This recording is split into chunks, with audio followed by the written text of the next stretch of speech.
So question one is, does mass attract mass? No, mass does not attract mass according to the mainstream gravity model. That was an old, outdated model. That was the Newtonian model.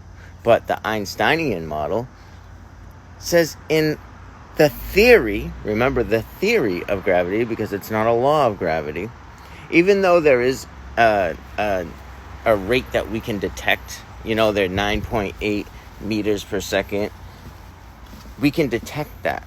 That's just the rate that an object falls when the object is, let's say I drop this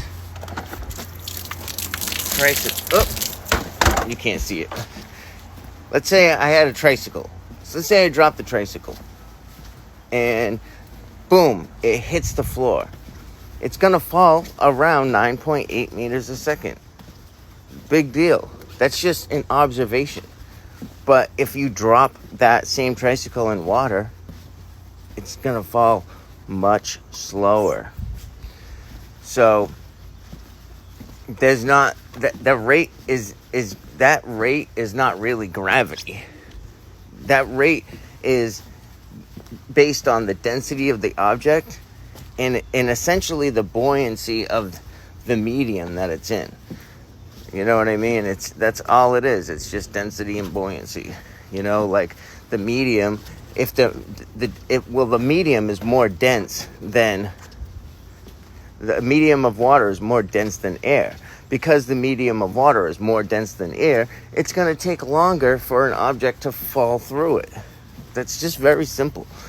But in Einstein's theory of gravity, mass does not pull on other mass, like an invisible magnetic cord. Instead, mass bends the fabric of space-time around the objects, and the objects simply move around those natural curves created by the bending of space-time. So then you might ask, well, why do I keep hearing about Cavendish? And what's up with us sticking to the ball? How are we sticking to this ball if mass is not attracted to mass? You keep hearing about Cavendish because his experiment proved that mass creates a gravitational field? What? Mass creates a gravitational field? Which Einstein later showed is the warping of space-time? So, they said, we stick to the globe because Earth's massive bulk warps space-time directly beneath our feet, making downward the natural, straightest path for our bodies to follow. So, essentially, they're saying that because there's a warping of space-time,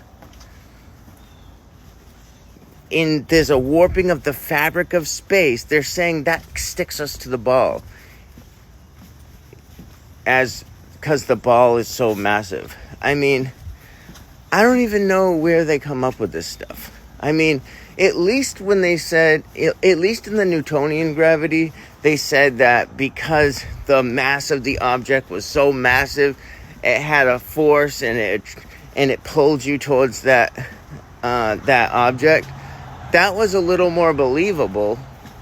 But this bending and warping of space-time, I think what they did is they complicated it so much that, they're sticking these kids on the iPads so they don't pay attention to anything. They just want to be on their iPad all day. And as they get older, they're not even going to understand any of this stuff. They're going to hear bending and warping of space-time and they're going to go, oh, it's just the bending and warping of space-time.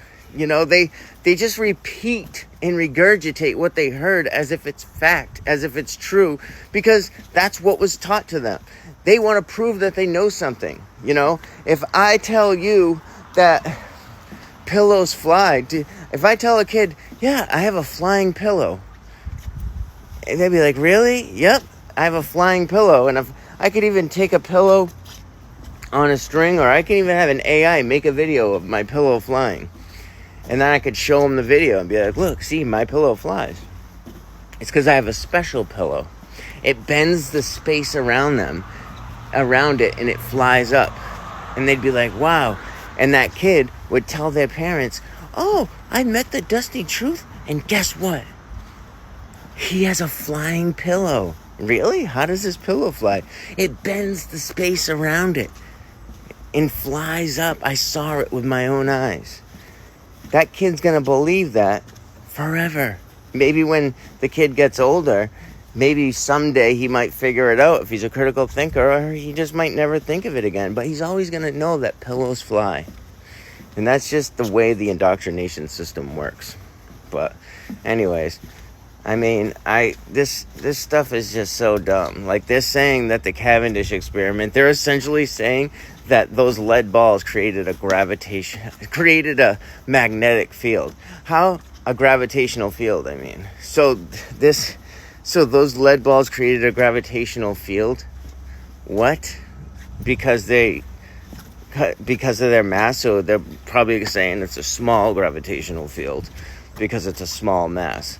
I mean, it's so dumb. It's so dumb. It's so dumb. It's dumb, okay? Get your brain out the box and start thinking. It's dumb. You can't live in a world with it telling you that pillows fly, because that's essentially where you are. The Dusty Truth signing out. Peace.